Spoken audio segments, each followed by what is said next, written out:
China is criticizing Japan's handling of Fukushima nuclear wastewater. But what China is doing is so much worse. Welcome to China Uncensored. I'm Chris Chappell. Good news. For once, China isn't fighting over the South China Sea. Instead, it's fighting over the entire Pacific Ocean.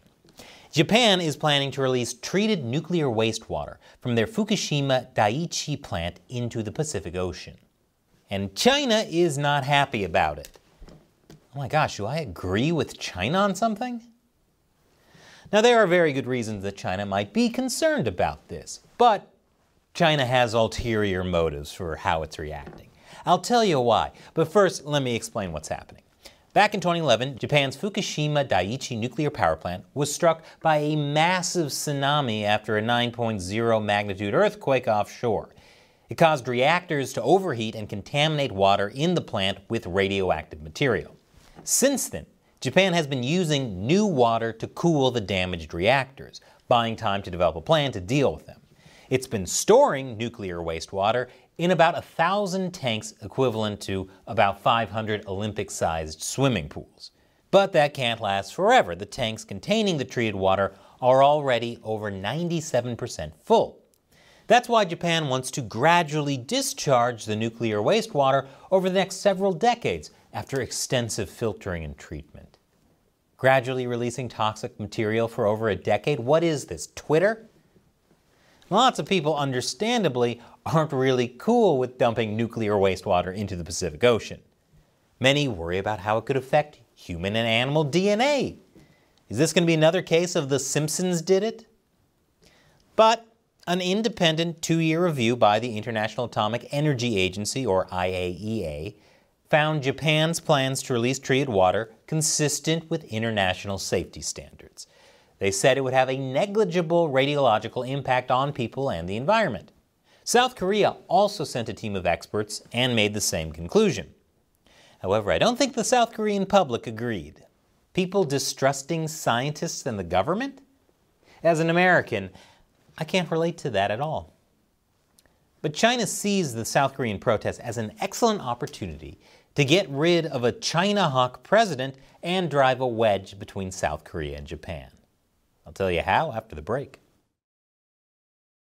Welcome back.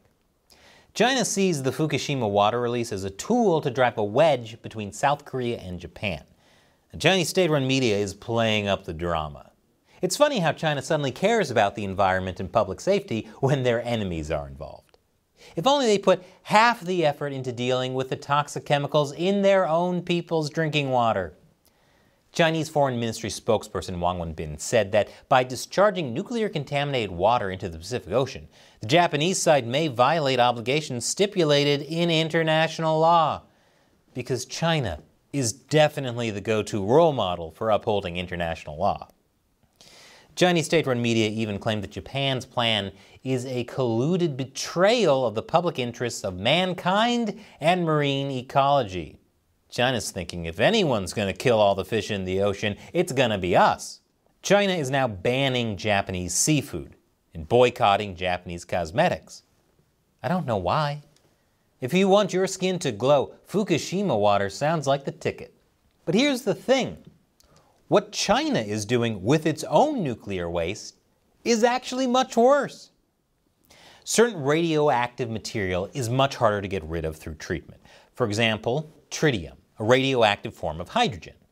And that's been released in all the water discharges in all the nuclear power plants all over the world for the last 60 years.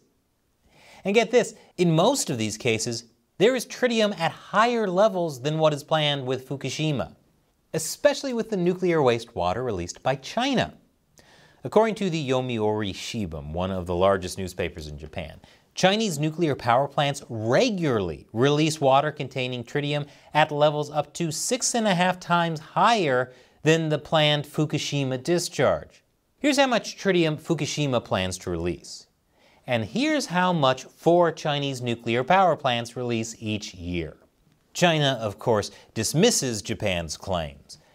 China said that there are essential differences between the nuclear-contaminated water from the Fukushima nuclear power plant in Japan and the normal liquid effluents from nuclear power plants worldwide.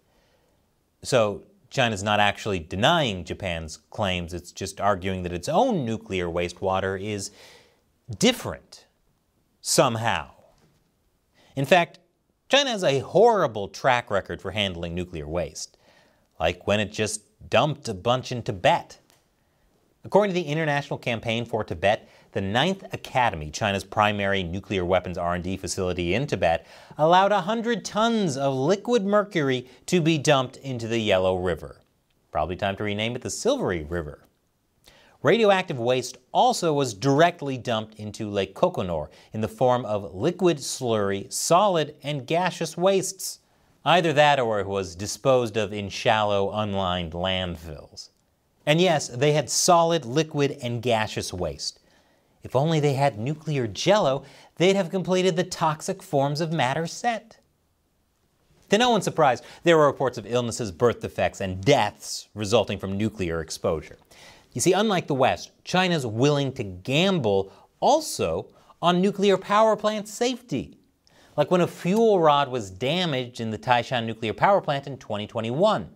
In most countries, this would have warranted a shutdown, but China denied that there was any danger at the plant, which is not very reassuring considering that the plant had multiple other problems such as electrical malfunction and an incident with a burst of radioactive gas.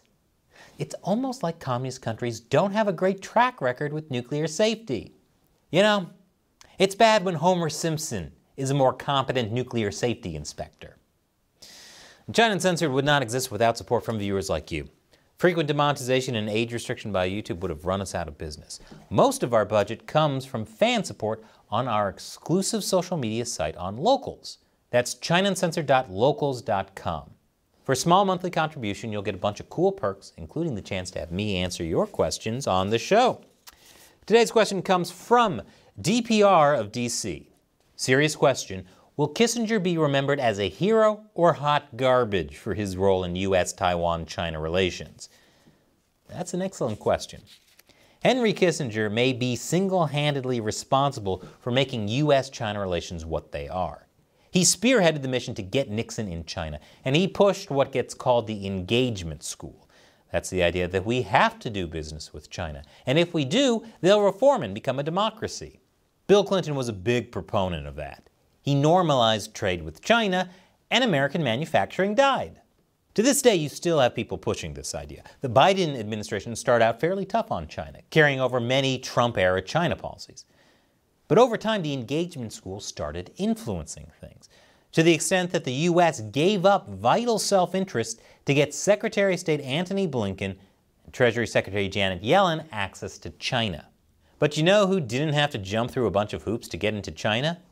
Kissinger. He just met with Xi Jinping, something top U.S. officials have been desperately and cravenly trying to get. The Biden administration wishes they had Kissinger's access. So for many, Kissinger is a hero.